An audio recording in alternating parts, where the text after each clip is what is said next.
que además, junto con Martín, nos van a ayudar a poder entender un poco más esta problemática vinculada a la historia de los trabajadores del movimiento obrero y particularmente el tema de la izquierda en la fábrica. Así que los voy a dejar con ellos, ¿sí? Martín, que nos va a presentar a Diego. Hola, buenas noches. Bueno, cortito para hablar en menor lugar que el invitado, y además porque a mí ya me escuchan bastante. Básicamente, el objetivo de la presentación de mi parte era encuadrar un poco historiográficamente este trabajo que trae Diego acá. Y en ese sentido, en algo que nosotros venimos charlando, sobre todo con la materia del día lunes, ¿no? Del seminario de la historia del movimiento obrero y la izquierda, el punto de partida que yo tomaría para encuadrar el trabajo de Diego tiene que ver con un avance muy notorio que diría desde las últimas décadas, pero con mucho énfasis desde el 2001 para acá, se ha venido dando alrededor de los estudios en torno a estos dos actores, ¿no? Tanto el movimiento obrero como las izquierdas. Claramente desde la recuperación democrática de los 80 hay un avance que es bastante identificable, pero me parece a mí que la crisis del 2001 y la búsqueda de respuestas, etcétera, es también un quiebre en cuanto al interés de estos dos campos de estudio en particular. Y desde ese punto de vista, estos dos objetos, estos dos sujetos se ven y se han abordado desde distintos ángulos, ¿no? Pero ahí la distinción que yo quería hacer, y que un poco lo venimos charlando en clase, es que hay que partir, me parece, de una premisa que a veces está un poco opacada, por lo menos relegada, que es que ninguno de estos dos actores, ni el movimiento obrero en Argentina ni las izquierdas, se pueden comprender como fenómenos divorciados, disociados uno del otro. Son dos actores y dos sujetos que a lo largo de la historia argentina estuvieron siempre, más o menos, absolutamente imbricados, y que para entender de forma acabada, ¿no? De forma completa, uno de los dos actores, es necesario también paralelamente abordar el otro. Y en ese sentido nosotros, ahí con Diego y otros compañeros, encontramos que a veces los estudios tanto del movimiento obrero como de la izquierda encuentran ciertas limitaciones en su particularidad, que no están mal tampoco abordar esas particularidades, pero que merecen cierta aclaración. En ese sentido, muchas veces el movimiento obrero ha recaído en lo que podríamos denominar enfoques institucionalistas. ¿De qué hablamos cuando hablamos de institucionalistas? Entender por movimiento obrero sindicatos, dirigencias sindicales, estructuras sindicales, que en realidad hablan en nombre de la clase, hablan en nombre de ese movimiento, omitiendo otras facetas de ese mismo actor, por ejemplo, que pasa a nivel base, ¿no? Comisiones internas, cuerpos de delegados, etc. Y en otro aspecto, el mundo de las izquierdas también es un mundo que se está abordando historiográficamente mucho en los últimos años, pero nosotros ahí lo que encontramos es una gran cantidad de enfoques, ¿no? De visiones que yo identificaría como subjetivistas o culturalistas. ¿Qué es esto? ¿Qué dicen? ¿No? ¿Qué hacen? ¿Qué simbología? Y en ese sentido, ahí lo que se pierde muchas veces en esos enfoques o en esos análisis, los cuales son valiosos también, es el entramado social en el cual las corrientes de izquierda se insertan. En este sentido, las ideas de las distintas estructuras, corrientes de izquierda, no son ideas que flotan en el aire, flotan en una base social, se insertan en sujetos sociales, el movimiento obrero en particular, el estudiantado, sectores de la clase media radicalizada, un movimiento social concreto.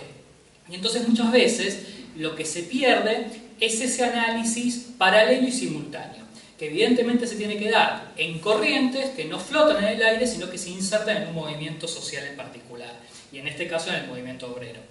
En ese sentido, el trabajo que acá vamos a presentar es un trabajo que apunta en una periodización particular, pero bien larga duración, como es el corte de 1916 a 1943, se inserta justamente en esa búsqueda de pensar ambos sujetos de una forma simultánea, de una forma bien relacionada, bien imbricada y de articular los dos actores.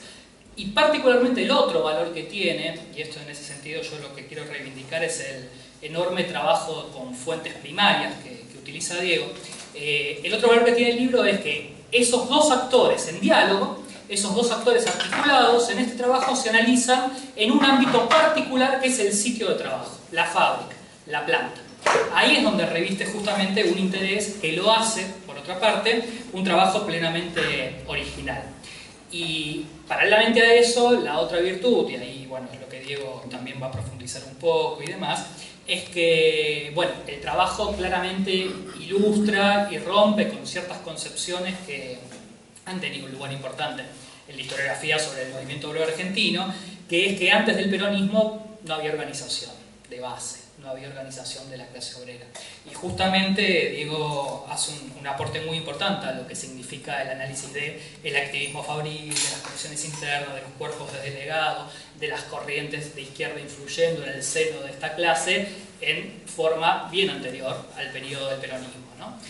Bueno, lo último que yo quería decir brevemente para dar lugar a Diego es que justamente esta obra se inserta justamente en un proyecto colectivo más general, que es la corriente de historiadores, de compañeros que se aglutinan atrás de la denominada revista Archivos de Historia del Movimiento Obrero de la Izquierda, y que tiene justamente, más allá de la revista, su propia producción de libros, del cual Diego justamente es el cuarto de estos libros, además de ya publicados 7 números, ¿no? Desde el año 2012.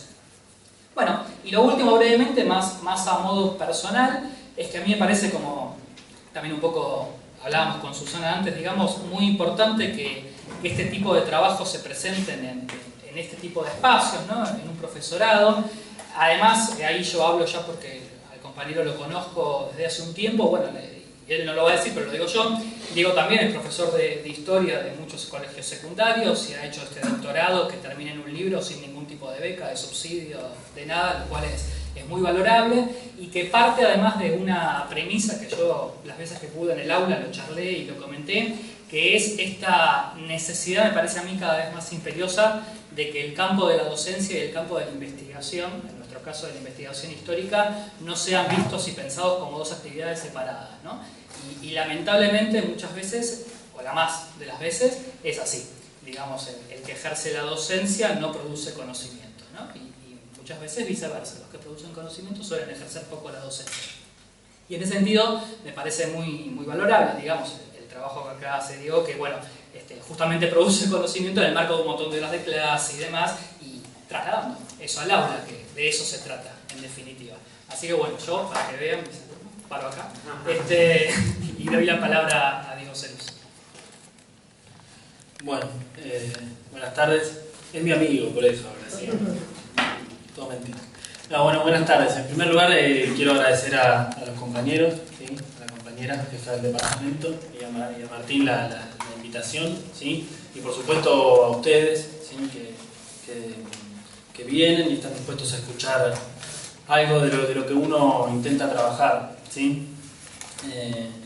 Bueno, un poco el libro es producto de mi tesis doctoral, es mi tesis de doctorado, que me llevó cerca de 6 años o 7 años, como algo anticipaba Martín, en donde mi preocupación principal y el objetivo de la investigación, lo que yo quería, cuál era mi propuesta inicial, tenía que ver con investigar el lugar de trabajo, ver el cruce justamente, cuál era la historia del cruce del movimiento obrero industrial y de la izquierda en el lugar de trabajo en un periodo determinado, entre 1916 y 1943. Ahora voy a explicar un poco por qué esos años.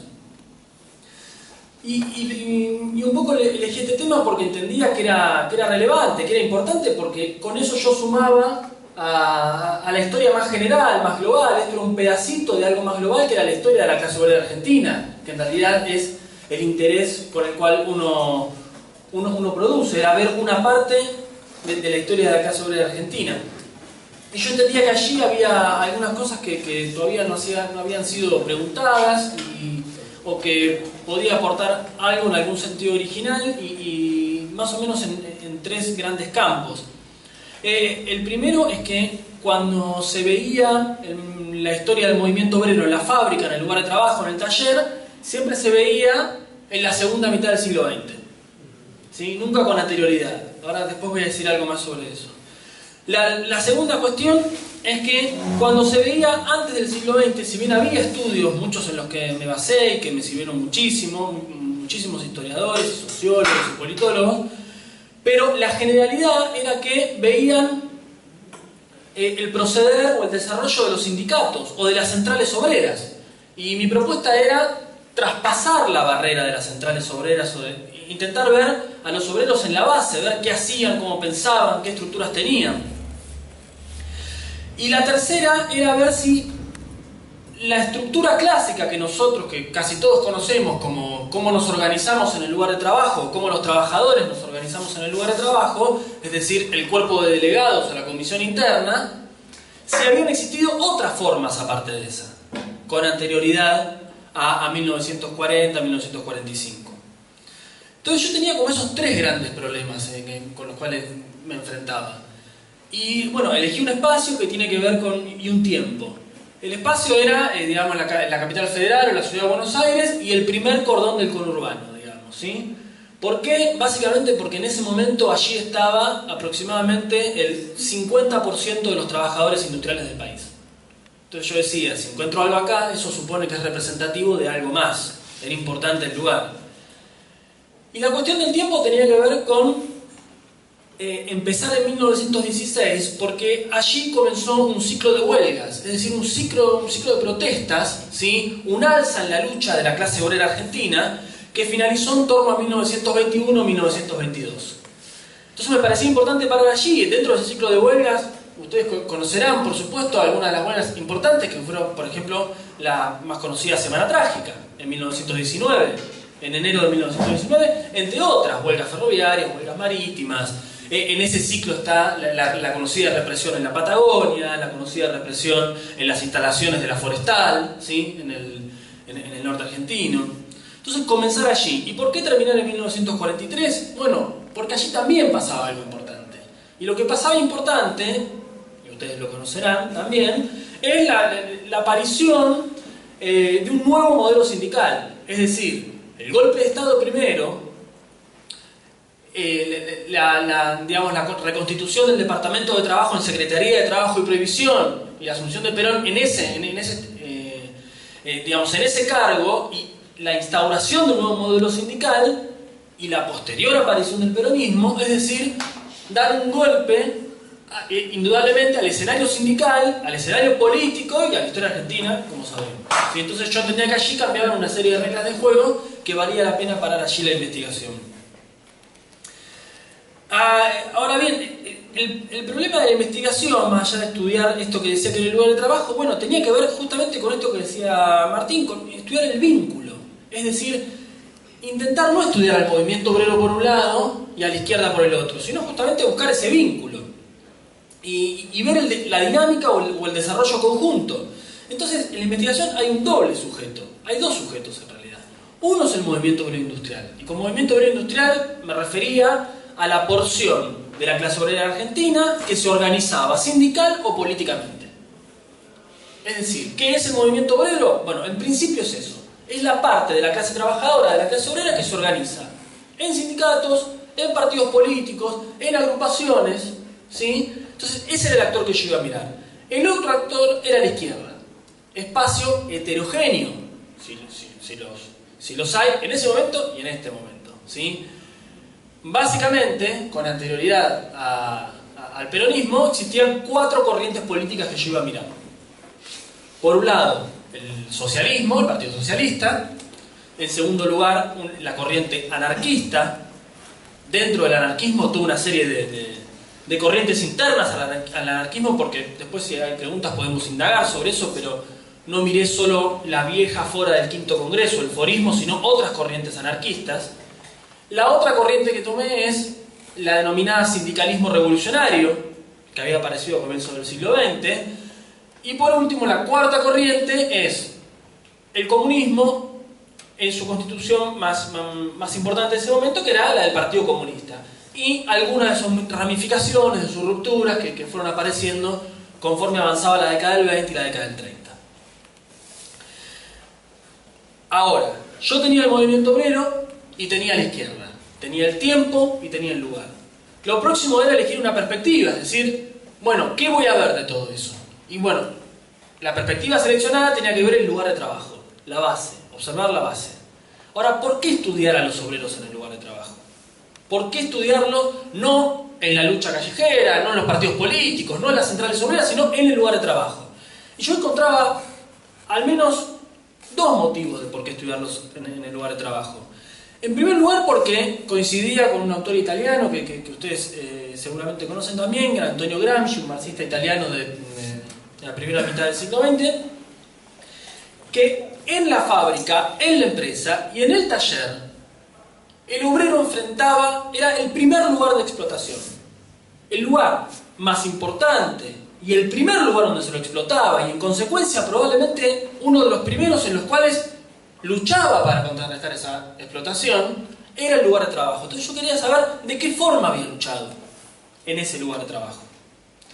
La segunda cuestión era que cuando yo leía la historia argentina, tenía absolutamente claro que los obreros en los sitios de producción habían tenido una trascendencia importantísima. Cuando uno observaba la década peronista, los obreros habían creado una fuerte organización de base. Cuando uno observaba la década del 50, con la resistencia obrera, digamos, a la Revolución Libertadora, la década del 60, y ni hablar después, por ejemplo, el cordobazo. Si quieren, en la actualidad, por ejemplo, también en la actualidad, hoy en día, digamos, esas estructuras de base que defienden a los obreros en el lugar de trabajo siguen siendo trascendentales, y eso no era una obviedad, en el sentido de que eso no es así en todos los modelos sindicales del mundo.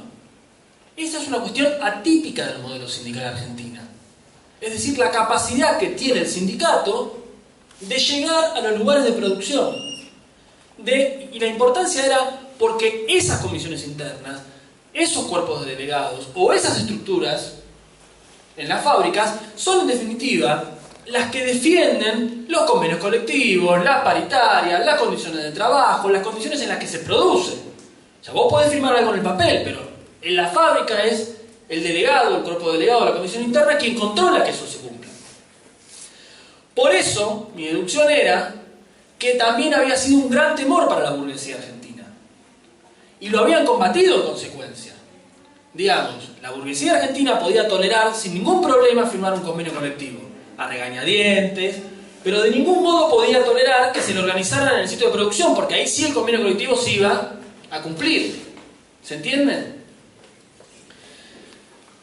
Entonces, yo a partir de ahí tenía una serie de preguntas. Bueno, ¿qué formas tenía esa organización?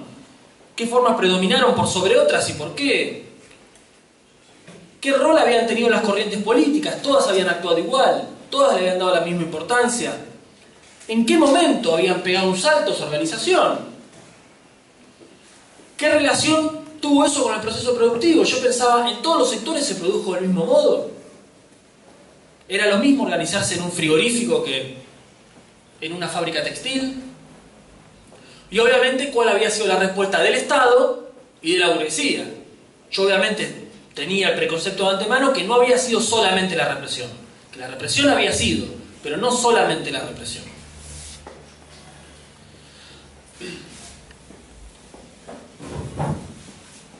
El estudio partía de 4 preguntas que, bueno, obviamente tenía que ver, observar el proceso productivo, cómo se producía, ver las corrientes políticas, como decía, intentar ver en qué momento subía y bajaba la incidencia de esa organización y, obviamente, la respuesta del Estado. Ahora, allí había, cuando hice el estudio, llegué al final del estudio a una serie de conclusiones. Voy a decir las 7 u 8 conclusiones y la idea es después que intercambiemos y que intervengamos todos. La primera conclusión era que la militancia en el sitio de producción, los obreros se habían organizado de una manera que no cesaba de crecer. Es decir, eso fue en un increyendo. Desde 1916, durante la década del 20 y la década del 30, no había parado la cantidad de estructuras en el lugar de trabajo. Es cierto que había habido un salto en la década del 30. ¿Por qué? Por la crisis del 30. Porque en la posterior crisis del 30, y después de la crisis, año 33, 34, comienza a haber, ustedes saben, la sustitución de importaciones que produce mayor industrialización en Argentina. O sea, había un salto en el proceso industrial, con lo cual yo veía más fábricas, más clase obrera industrial, más lucha, más organización y veía un salto. Es decir, que si bien era un increyendo, indudablemente la crisis del 30 y la posterior industrialización y urbanización evidentemente había provocado un salto el de organización. Pero aparte, una de las cuestiones que yo veía era que a medida que crecía el espacio laboral, las formas colectivas de organización eran mayores. ¿Qué quiero decir con esto? Yo veía pequeños talleres de entre 4 o 5 obreros hasta 10 o 15 obreros, donde por ejemplo había un delegado. Pero cuando ese taller se convertía en una fábrica o en una empresa más grande, casi siempre aparecía una forma colectiva de organización. ¿Qué quiero decir con esto? Comités de fábricas, cuerpos de delegados, comisiones internas, es decir, estructuras compuestas por varios obreros y no por uno solo como el delegado. ¿Por qué? Porque básicamente no daban abasto. Porque cuando vos tenés 500 obreros tenés que editar un periódico, hacerle llegar las circulares, controlar las condiciones de trabajo de todos, intercambiar con el patrón o con el empresario por 500 obreros, por diferentes secciones, es decir, para ocuparse de todas las cosas que se tenían que ocupar, pegaban un salto de la organización individual, me refiero al delegado, a la organización colectiva, me refiero a las diferentes formas, como por ejemplo la comisión interna. Pero aparte, yo había visto otra conclusión, y era que no existía solo la forma de la comisión interna o del cuerpo de delegados, es decir, ¿qué es una comisión interna? Tenemos el sindicato, tenemos las regionales, la comisión interna actúa en la fábrica. Está compuesta por algunos delegados que eligen y esa comisión interna colectivamente negocia con la patronal, tiene varias funciones. Puede negociar con la patronal, pero también es intermediaria entre los obreros y el sindicato. Tienen esa doble función, ¿sí? Que pueden representar a los obreros frente al sindicato y al sindicato frente a los obreros. Son una especie de fuelle, ¿sí? Pero no habían sido las únicas. Existían otras formas, por ejemplo, los comités de fábricas, ¿sí? O por ejemplo las células partidarias, que por ejemplo ya no eran parte del sindicato, sino parte del partido. ¿De qué partido? Del Partido Comunista, por ejemplo. Esto había sido estudiado también por otro historiador, por Hernán Camarero, por ejemplo. Es decir, yo veía un sinfín de estructuras, secciones sindicales, es decir, diferentes estructuras que tendencialmente, paulatinamente, se fueron homogeneizando en torno a la estructura de la comisión interna. Dentro del sindicato, en el lugar de trabajo, con las funciones que más o menos hoy le conocemos. Pero aparte veía que, por ejemplo, no era la misma forma de organización en todos los lugares. Yo veía que, por ejemplo, los frigoríficos se organizaban diferente. ¿Por qué? Porque los frigoríficos tenían una estructura de la fábrica diferente. Por ejemplo, los frigoríficos en esa época, no sé si conocen, estaban mayormente en Avellaneda y en Valentín Alsina. Tenían nombres como el Wilson, las mismas hamburguesas Wilson de hoy en día, el frigorífico Wilson, la negra, la blanca, se llamaban. Y eran terribles fábricas, por ejemplo, de hasta 3.000 obreros, pero cada sección estaba separada una de otra. Entonces, por ejemplo, hacía falta los obreros casi no se veían la cara. La sección de las achuras estaba por un lado, la sección de la carne estaba por el otro, la sección de... Es decir, estaba todo separado. Entonces, ¿qué pasaba? Necesitaban una estructura de base en cada lugar, y no una que los represente a todos, porque prácticamente no tenían contacto. Entonces yo veía cómo, según el lugar de trabajo, también se organizaban diferentes los obreros, ¿sí? El otro elemento, la otra conclusión que yo veía es que, si bien en la década del 30 se produjo un salto organizativo, el otro salto se daba en torno a 1935. ¿Por qué? Porque allí aparecieron, se crearon, se consolidaron una serie de sindicatos industriales muy poderosos, en algunas ramas específicas. Por ejemplo, la construcción, la Federación Obrera Nacional de la Construcción. Por ejemplo, los metalúrgicos, el Sindicato Obrero de la Industria Metalúrgica. Por ejemplo, los textiles. Y se crearon sindicatos que eran sindicatos únicos, que había un sindicato para toda la rama, en la cuales había adentro socialistas, anarquistas, pero principalmente comunistas, que a partir de 1935 dejan sus sindicatos y se suman a los sindicatos que ya existían o se unifican a algunos sindicatos. Eso provocó un salto y eran sindicatos, aparte de que tenían cierta masividad. Por ejemplo, la Federación Obrera Nacional de la Construcción tenía, hay que afinar los números, pero 60.000 adherentes. No eran sindicatos pequeños. Pero aparte eran complejos. ¿Complejos en qué sentido? Que tenían estructuras mutuales, universitarias, educativas, de recreación, vacacionales. Es decir, lo que nosotros pensábamos que eso existía después, pero bueno, ya existía. Dentro de esa complejidad también lograron, digamos, desarrollar todo un sinfín de estructuras de base en muchos lugares de trabajo, ¿sí? Esos sindicatos industriales. Por otro lado, lo que yo veía era que eso, lo que yo había encontrado, contrarrestaba toda una serie de nociones historiográficas, es decir, lo que habían dicho otros historiadores. Principalmente, no sé si les suena, por ejemplo, la historiadora canadiense Louise Doyon, pero no solamente, existían otros. O Daniel James, por ejemplo, que también lo había dicho. ¿Qué habían dicho? Bueno, que las comisiones internas habían sido creadas y difundidas por el modelo sindical peronista. Y lo que yo encontraba era que no había sido así. Que había una historia previa, como tantas otras tradiciones del movimiento obrero argentino, que existieron con anterioridad. Y como en tantas otras tradiciones del movimiento obrero argentino, la izquierda había tenido mucho que ver en esa organización. Y yo diría, todo que ver. Que sin duda el corte de 1943 y la aparición del modelo sindical peronista y del peronismo, indudablemente masificó esas estructuras. Porque el escenario se modificó, pero las masificó sobre el trabajo previo de miles y miles de obreros, de miles y miles de estructuras, de cientos de sindicatos, que lucharon durante al menos 25 años antes por la organización de la clase obrera argentina. Y sospecho que incluso, aún antes de 1916, que yo no lo estudié, porque mi estudio empieza ahí, pero indudablemente sospecho que aún con anterioridad a 1916 podíamos encontrar organización en el lugar de trabajo. Una de las últimas conclusiones que yo planteaba era, bueno, las corrientes políticas le habían dado la misma importancia a ese trabajo fabril, a todas les había importado en el mismo momento, del mismo modo, y lo que yo encontraba que no.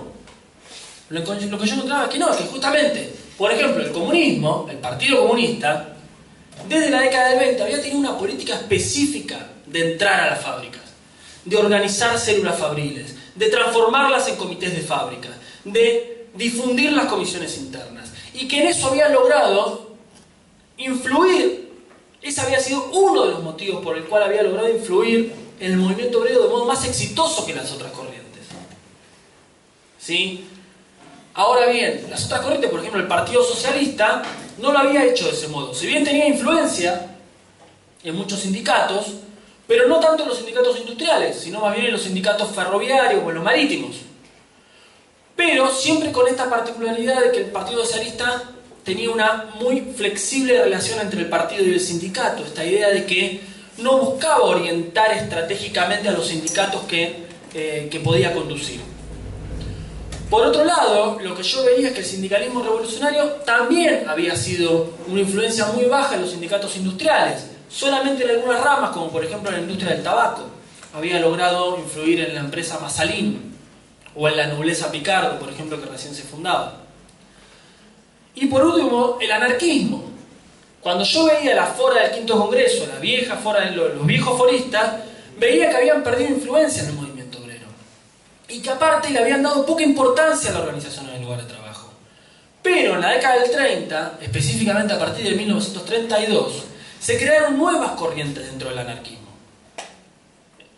En 1932 se creó una nueva corriente que se llama el Comité Regional de Relaciones Anarquistas. Que es curioso contar la historia porque se crea a partir de un congreso previo en 1931. La dictadura Uriburu mete preso a aproximadamente 300 anarquistas en el penal de Devoto en 1931. ¿Qué hacen los anarquistas y los dividieron a todos por pabellones? Un pabellón anarquista, un pabellón comunista y un pabellón, por ejemplo, sindicalista revolucionario, ¿no? De otros militantes. ¿Qué hicieron? Primero se murieron a palos entre ellos, obviamente. Lo segundo que hicieron fue un congreso dentro de la cárcel. Y al otro año, ¿para qué? Para crear una nueva organización, que en 1935 se llamó FACA, la Federación Anarco-Comunista Argentina, y otra que se llamó Alianza Obrera Espartacus. Y estas dos lo que hicieron fue darle importancia a los sectores industriales, darle importancia al lugar de trabajo, darle importancia a las nuevas estructuras sindicales. Pero obviamente se toparon con los comunistas que ya venían trabajando de antes. Es decir, lo que yo corroboraba en la investigación era que el modo en que habían intervenido, la importancia que le habían dado a ese lugar de trabajo, el momento que habían elegido para intervenir tenía una notable influencia en la incidencia general que habían tenido esas corrientes en el movimiento obrero.